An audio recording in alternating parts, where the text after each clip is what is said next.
Hello friends, welcome back to my channel. I'm reviewing all of Elton John's studio albums and grading each track out of 10.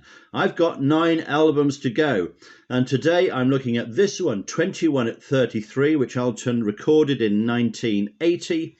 It followed Victim of Love, that controversial disco album, and it preceded The Fox. It was written and produced in France and Los Angeles, and Elton and Clive Franks were at the controls. Now, what do we think of this album? Well, my initial reaction is, why was it called 21 at 33? We know that because it was Elton's 21st album and he was 33 years old. But frankly, what a naff title this is. It tells us nothing about the album or its music. Think of Tumbleweed Connection, Captain Fantastic, Goodbye Yellow Brick Road, Madman Across the Water, all really vivid titles that tell you what the theme is for the album and the kind of music you're going to expect. These titles strike a theme, and a lot of the tracks on those albums can be collected into different genre, different moods. Think about Madman, for instance, and the sort of the darkness of those tracks. Tumbleweed Connection, that sort of Americana theme to them. This tells us nothing about this. It's just a couple of numbers. As we can see, the cover itself is pretty bland as well. I think this should have been called Two Rooms, or Two Rooms at the End of the World, because that tells us something about the uneven nature at the time of the relationship between Elton and his lyricist Bernie Taupin. They hadn't been writing a lot together. They were making tentative moves to get back together. And the Two Rooms song on here is one of the most interesting tracks on the album. So why not call this one Two Rooms? I know that title was used later for a kind of tribute album to Elton and his writing. Let's have a look at the cover. Now, I've got the vinyl album of this. There's the name of the album there, and we've got a 21, we've got a 33 in cards there. But the whole thing is pretty dull, as you can see. The insert inside is just playing on the same theme. Again, it's not very interesting, no pictures of the artist. And then we get this lyric sheet, which is actually pretty clear. It gives you all the artists for each track. I always like to see that. But again, no pictures. Now, I haven't got the CD version of this, so there may be more content on the booklet there. So what sort of reception did this album have? Well, All Music described it as having a nauseating disco vibe, especially on the Bernie Taupin tracks, and compare it to being similar with Victim of Love. However, they say the album is far from a complete washout, saying the standout tracks are Dear God, Take Me Back and Little Genie. However, they refer to a scattered nature and lack of cohesion for this album, which continues with The Fox and Jump Up and is only really calmed down again and back to normal with the Too Low for Zero album. Rolling Stone described this as the 5th year of the Elton John crisis. They say the second side falls apart, especially the side 2 opener, and they describe the second side as slow, dull and blatant. Well, I'm going to look at the tracks in turn. I think there's still some good material on this, although I think we'd probably agree it's not a classic Elton John album. But as ever, even with his slightly less strong albums, there's plenty of interest to listen to. Now, I'm not going to include musical extracts on this video because I keep being picked up for copyright infringement by YouTube, and then I have to edit out particular little clips of music. I don't know why they're picking on me, because lots of other people seem to include tracks and there doesn't seem to be a problem. Anyway, let's have a look at the first track. Now, there appears to be a bit of a good versus evil theme going on in this album, slightly. And the first track, Chasing the Crown, is a Bernie Taupin composition, which appears to be about a mysterious evil force. The villain is chasing the crown. The villain is wreaking havoc. Is this a metaphor? Is this about a victory for evil? Well, this song has a rocky start with prominent guitars, some funky piano work from Elton, and the whole thing has a gospel feel to it. But words like ice bred plague in the street certainly suggest how serious the intent is of this evil force. The backing vocals are a little bit hyper for me on this, and the whole thing is okay. It's pleasant, but it's nothing special. It's a little bit flat. It would sound probably more like some of the songs on A Victim of Love. Elton was still in that mode, but at least he had more control himself over the material this side. It's a little bit overlong. The first verse comes back again, and it's not particularly welcome, actually. It could have ended a lot earlier. I think Elton was perhaps making up for the fact there are only 4 tracks on this side by playing them a little bit too much, and 3 of them run well over 5 minutes. Anyway, I would say this is kind of an average start to the album. Here's my scoring system. You're probably familiar with it by now. This one gets a 4 out of 10. Track 2 is Little Jeannie, the album's only hit. The lyrics were from Gary Osborne, although Elton added some of his own, especially the line, "I want you to be my acrobat."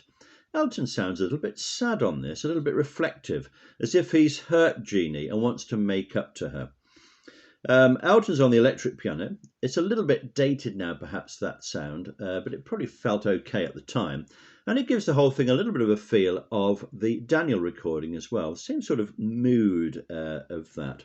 There's a strong, clear vocal from Elton. His voice sounding a little bit like a single man, actually. And the whole thing becomes a neat, clever, gentle pop song. Some decent lyrics in there. "I want you to be my lover. There were others who would treat you cruel." That's quite a decent line. It's not particularly deep, I suppose. It's not really a Bernie Taupin lyric, but it works quite well on this. The fade out is quite delightful as well. There were some issues over that little tune that comes in at the end, which was a little bit like Leo Sayers' "When I Need You" song, the secondary melody.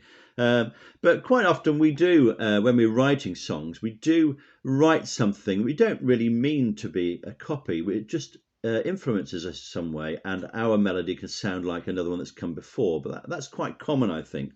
The whole vibe of the song I would compare with something like "Recover Your Soul" from later on, and "Sacrifice."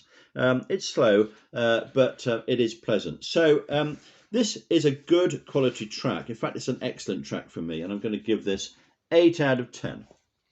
Track number 3 is Sartorial Eloquence. Now, try getting those 2 words in a song if you can. These are lyrics from Tom Robinson, who is, of course, an accomplished musician himself. Particular track of his, "War Baby," is excellent, and I'd urge you to look that one up. So this is about a stylish dresser, a confident person. And if you've seen the video of this song, it's got Elton at a silver stand-up piano. And it's quite a nice video to watch, and stick with it to the end, because Elton walks off the set at the end, and they've just included that bit as well. So it's about the end of a relationship. The game is over. The refrain is addictive. There are some delicious harmonies in that, and I've always really enjoyed this song. The piano break is effective. There's some orchestral or possibly synth backing, and the whole thing works together really well. It's a nice one to sit down and play at the piano, except for the fact that it's written in a really difficult key. Overall, I think this is one of the best songs on the album, and I'm going to award this one an excellent 8 out of 10. Now, track number 4 closes the first side of vinyl, and this is called "Two Rooms at the End of the World." Now, this is written by Bernie, and it's about the differences that drew Elton and Bernie back together again after their period in which they weren't writing together. So it talks about the split, and it talks about them reuniting. And it kind of gets over the message that they were never really that far apart. They might have had a period when they were doing their own work, but they were kind of always friends, and they were always going to get back together. So it's about writing in separate rooms. This has kind of got a disco beat. Again, it's got that kind of Victim of Love feeling, and it's a pity some of these songs weren't on Victim of Love, because it could have made it a much better album. So Elton's on the electric piano, which is quite funky actually in the final verse. The backing vocals I find a little bit on the frantic side and quite high pitched. Elton was involved in these himself. But the lyric is effective. Don't judge us by distance. This is a plea. And as with the most effective lyrics, they often draw on real life incidents, real life stories in that. The brass comes in on verse 3, quite a welcome entrance there. The whole thing again is, I would say, a fairly good song. It's not going to be a standout one, but I would give this one 5 out of 10 and say fairly good. So only 4 songs on that first side of vinyl, 4, 8, 8 and 5 gives us 25 marks. It's not a classic, but a couple of decent songs there, and all of them actually fairly reasonable. Now, side 2 opens with the song White Lady, White Power. This is another Bernie Taupin composition. This was described by Rolling Stone in the following terms. Who in the world let Elton and Bernie put this song about cocaine as side 2's opener? So this is a song about drug use. It's about cocaine use in particular. It appears to be about self-indulgent pop and movie stars who don't really have much else to do other than indulge in drugs. Now, we can't really like any song that is glorifying drug use. We know that for everybody, every person who might enjoy a drug, there are those who are addicted to it. There are those whose lives have been ruined by it. So it's an unfortunate theme. It's very dated now, 40 years later. And in a way, it's rather disappointing in a way, because the song itself is quite good. It's got a pleasant piano intro. It's got an engaging refrain. But the clumsy metaphors in there, such as sends that hungry lady to my door again, we can really do without, can't we? It's not really witty to glorify drugs. And it's such a shame that a promising melody like this and promising arrangement wasn't devoted to a different type of topic. So the whole thing's overlong as well, rather narcissistic, and we'll give it 3 out of 10 because of the melody and the setting, but not because of the theme. Now, from a song promoting drugs to a song promoting religion, the next one is Dear God, and this just shows what an uneven collection of material this is. Doesn't really know where it's going. The only thing we can say about this one is it kind of picks up on the themes of evil in the first track, except this is kind of the opposite side. This is all about God. This is from Gary Osborne. This is about religious skepticism and somebody searching for the meaning of life and calling for a sign from God. Well, let me tell you, you won't be getting one. There's even a choir coming in towards the end. It's all a little bit corny. Dear God, lend a hand. Is this really what you planned? Well, it's all rather naive. It's all rather banal. It's full of cliches. Elton's using his single man voice on that. It's quite distinctive at this time, wasn't it? His type of voice. And it starts on a really strange chord as well. Almost sort of mid-phrase. We kind of leap into it. I would compare this with other religious themed songs Elton's done, including Religion in Ice on Fire, which is kind of a quirky one, and If There's a God in Heaven from Blue Moves, probably a better song than this one. Freddie Mercury's song, Is This the World That You Created, is posing the same sort of questions, but in a more effective way.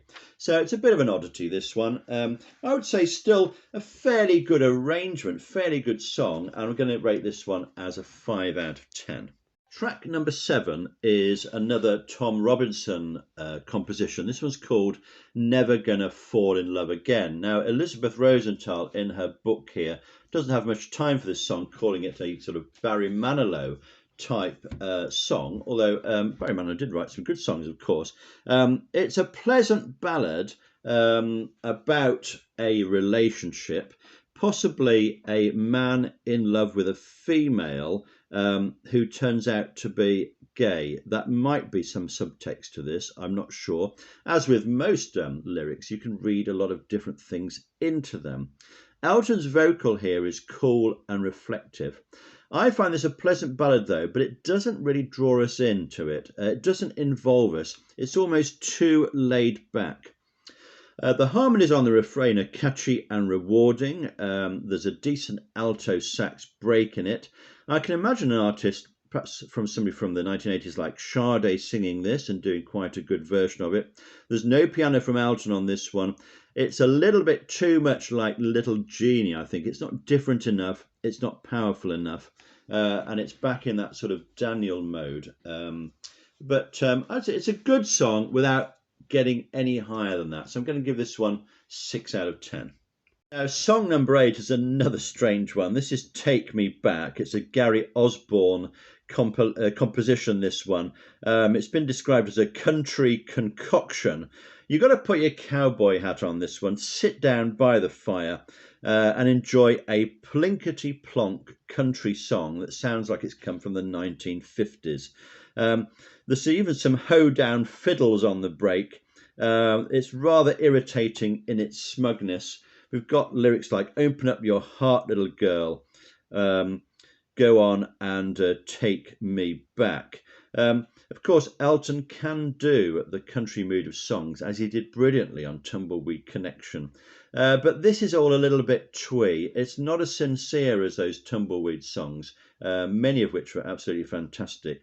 It just doesn't work for me, this one. And I say Elton's slipping below average for this one. And I give it 3 out of 10. Now, the closing track is Give Me the Love. This has lyrics by the singer-songwriter Judy Zook. It's been described as a mini love epic, this one. You've been crying and I'm crazy about you. I've been lying and hanging you up. Because I'm deep on the inside but flash on the outside. I am the thunder and you are my lightning. Lots of metaphors going in there before the refrain of Give Me the Love, Baby. This is a disco beat. There's a nice piano intro on this. The strings and brass are working well. Again, it's sort of a soul-y disco, victim of love type song. It's about love interest, and it works pretty well without going very deep. The refrain is classy. The piano work by Elton is really impressive on this one. The whole thing, unfortunately, sounds a little bit tinny on vinyl, but try this out on CD and you'll probably get a better version of it. The piano break reminds me a little bit of Too Low for Zero, actually, piano break in that. And I reckon this actually would have made quite a good 12-inch single, because there's lots of places you can go with this melody. And unlike some of the others on this album, I think we could have had even more about this. We could have had maybe another couple of minutes. It would still have sounded pretty good, a bit like It Ain't Gonna Be Easy from A Single Man. So I think this is a pretty reasonable closer, actually. I quite enjoyed revisiting this track. I'm going to rate it as very good and give it 7 out of 10. So let's look at that second side of vinyl there. We've got 24 points altogether on 5 different songs, but a couple of weakish ones on there. The whole album gets 49 marks for 9 tracks. This gives it an average of 5.44 marks per track. So let's see how those songs fit into my overall chart now. Got about 260 songs on here. So the 2 new entries will be the 8s from 21 and 33, Little Genie and Sartorial Eloquence. Of course, those 8s aren't sorted. I've just put them in the order that I've reviewed them at the moment. And there's no change at the bottom, really. The only difference would be with the song Take Me Back, which is a 3 out of 10 coming in there, along with White Lady and White Powder, both fairly weak songs for me. So let's see where that album fits in with the others I reviewed. Well, still Tumbleweed out in front there on 7.1. 21 at 33 for me comes in at 14th place with 5.44 marks per track, just slightly below Wonderful Crazy Night. I think that's probably about right for that album. We look at what's below and we are getting into some weaker territory there. But as I said before, all of these albums have some good tracks on them. There's no bad album at all. Even Victim for Love has got a couple of decent things on it. So that's it from me for this time. What's your favourite track on this album? Do you think it's overrated or underrated? Please let me know in the comments below. I'll be back with a reaction video. I'm also doing Elton John's Hidden Gems and some other musical series as well. Subscribe if you want more from this, and I'll see you next time. Don't forget, we're still standing.